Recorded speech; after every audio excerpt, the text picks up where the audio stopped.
विक्रम अपने माँ बाप का इकलौता बेटा था, लेकिन जिस तरह से वो अपने माँ बाप से बात कर रहा था, ऐसा लग रहा था वही अपने बाप का बाप है। सारी इज्जत, सारे सम्मान वो भूल गया था। उसको कोई रिश्ता याद नहीं था। याद था तो बस पैसा। विक्रम अपने पापा से गुस्से में कह रहा था, पापा आप ऐसा कैसे कर सकते हैं? कोई बाप क्या अपने बेटे के ऊपर केस करता है? एक बाप अपने बेटे के लिए जो करता है वह उसका फर्ज होता है। मैं भी तो अपने बेटे को पढ़ा रहा हूँ, उसका खर्चा चला रहा हूँ।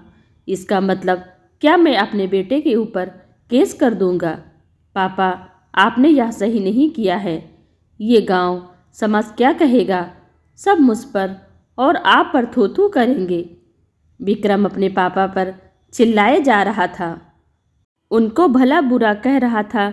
रविकांत जी पहले तो काफ़ी देर चुप रहे, उसके बाद अपने बेटे से कहा, सही कह रहे हो बेटा, थू थू तो ज़रूर करेंगे, लेकिन मुझ पर नहीं, तुम पर, कि यह कैसा बेटा है जो अपने माँ बाप का नहीं हुआ। एक बाप को अपने बेटे के ऊपर भरण पोषण के लिए केस करना पड़ा। सुनो बेटा, एक बाप तो शायद तुम्हें माफ़ भी कर दे, लेकिन तुम भूल गए हो कि मैं किसी का पति भी हूँ और एक पति अपनी अर्धांगिनी के लिए कुछ भी कर सकता है। जिस माँ बाप ने अपने पूरे जीवन की कमाई तुम्हें पढ़ाने लिखाने में लगा दिया है, उसके इलाज के लिए तुम्हारे पास पैसे नहीं हैं। तुम्हें बता दूं कि तुम्हारे पैदा होने से पहले तुम्हारी माँ भी मेरे साथ ही स्कूल में शिक्षक थी, लेकिन जब तुम पैदा हुए उसने अपने नौकरी से रिजाइन कर दिया। अगर नौकरी करूंगी तो मेरे बेटे को कौन देखेगा? उसने अपनी नौकरी को प्रमुखता नहीं दी, बल्कि तुमको प्रमुखता दी। वह बोली पैसा सब कुछ नहीं होता। तुम्हारे लिए उसने अपनी नौकरी तक ठुकरा दी, लेकिन आज जब तुम्हारी माँ को ट्यूमर हो गया है और उसे पैसों की ज़रूरत है, तो तुमने अपनी माँ के लिए क्या किया? तुमने यह कहकर अपना पल्ला झाड़ लिया कि सब कुछ हमारे हाथों में नहीं होता है। जो दुनिया में आया है उसे तो एक ना एक दिन जाना ही है। माँ की उम्र ही कितनी बची है? माँ के लिए इतने रुपए खर्च करना फिजूल खर्ची है। यह कहते कहते रविकांत जी के आंखों से आंसू निकल आए। तभी उनका वकील आया और बोला, रविकांत जी जल्दी चलिए, जज साहब इंतजार कर रहे हैं। 2 लोगों के बाद इनका तीसरा नंबर था। कुर्सी पर बैठे बैठे रविकांत जी अपने अतीत के पन्ने पलटने लगे। रविकांत जी को आज भी वह दिन याद है जब शादी के बहुत साल हो गए थे, लेकिन संतान सुख नहीं मिल पाया था। उन्होंने संतान के लिए क्या क्या नहीं किया। मंदिर, मस्जिद और गुरुद्वारा, हर जगह माथा टेका। देश के सभी बड़े बड़े डॉक्टरों को इलाज कराया। बहुत इंतजार करने के बाद उनके बेटे विक्रम का जन्म हुआ। विक्रम के पैदा होने के बाद कविता जी ने फैसला कर लिया था कि अब वह दोबारा से नौकरी नहीं करेंगी। अगर नौकरी की तो बेटे पर ध्यान नहीं दे पाएंगी और नौकरों के हाथ में बच्चा देना उनको सही नहीं लगा। उन्होंने अपने बेटे को प्रमुखता दी, क्योंकि एक लंबे इंतजार के बाद कविता जी की गोद भरी थी। विक्रम बड़ा होकर बेंगलोर की एक कंपनी में मैनेजर की पोस्ट पर था। विक्रम को उसी कंपनी में एक लड़की से प्यार हो गया और उन दोनों ने शादी करने का निर्णय किया, जबकि कविता जी ने बहुत पहले से ही अपने बेटे के लिए एक लड़की देख रखी थी और उनका मन था कि अपने बेटे की बहू उसी लड़की को बनाए। लेकिन जब बेटे ने ऑलरेडी एक लड़की को पसंद कर लिया था, तो अब उस लड़की से बात करना बेमानी थी। कविता और रविकांत जी आधुनिक ख्याल के लोग थे। उनको लगा कि अगर बेटे की खुशी उसी लड़की में है तो उसी से शादी कर लें, और उन्होंने खुशी खुशी अपने बेटे की शादी उस लड़की से कर दी, क्योंकि उनको अपने बेटे की खुशी से बढ़कर कुछ और नहीं था। शादी से पहले विक्रम रोजाना अपने माँ बाप के पास फ़ोन करता, या धीरे धीरे उसके फ़ोन आने बहुत कम हो गए।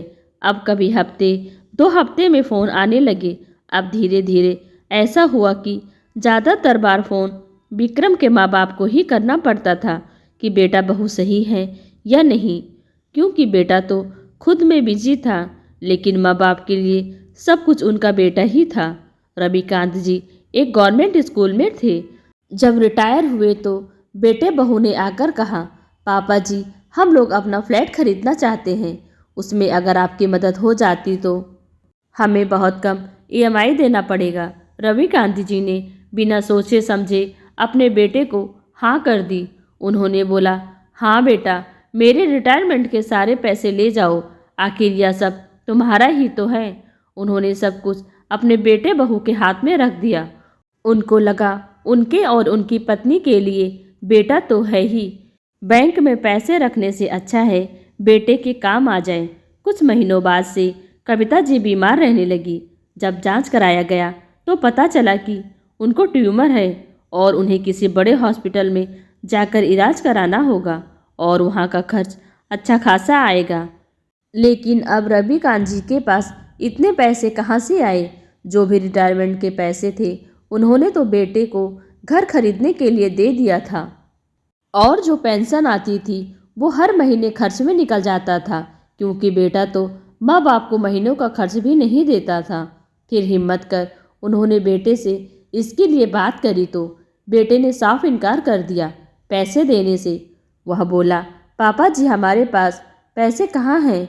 जो भी हमारे पास पैसे हैं वह हमने घर में लगा दिया, और वैसे भी अब मम्मी की उम्र ही कितनी है, मम्मी के इलाज में इतने पैसे खर्च करना मुझे सही नहीं लगता। अपने बेटे के मुंह से यह बात सुनकर रवि जी को ठकरा मार गया। उन्होंने कभी उम्मीद भी नहीं किया था कि उनका बेटा अपनी माँ के बारे में ऐसी सोच रखता है। वे मन ही मन सोच रहे थे कि कविता को जब यह पता चलेगा कि जिस बेटे के लिए उसने क्या क्या नहीं किया है, उसने अपनी नौकरी तक छोड़ दी, आज वह बेटा उसके इलाज के लिए एक फूटी कौड़ी देना तक नहीं चाहता। रविकांत जी बैंक से लोन लेने गए, लेकिन लोन नहीं मिल पाया। किसी कारणवश उन्होंने अपने बेटे से कहा, बेटा घर बेच दो, जिंदगी रही तो घर दोबारा खरीदा जा सकता है, लेकिन तुम्हारी माँ दोबारा नहीं आ सकती है। बेटे और बहू ने घर बेचने से साफ इनकार कर दिया था। अब रविकांत जी के पास कोई रास्ता नहीं बचा था।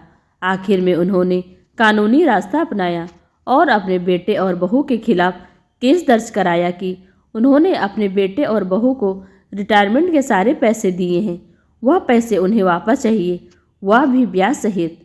तभी एडवोकेट ने रविकांत जी के पीठ पर हाथ रखकर बोला, आपका नंबर आ गया है। जज साहब ने रविकांत जी और उनके बेटे का मुकदमा सुना। उसके बाद उन्होंने कहा, मेरे जीवन में पहली बार ऐसा कोई मुकदमा आया है जिस पर एक बाप ने एक बेटे के खिलाफ इसलिए मुकदमा दायर किया है कि बेटे को पढ़ाने लिखाने के बाद वह अपने माँ बाप के काम नहीं आया।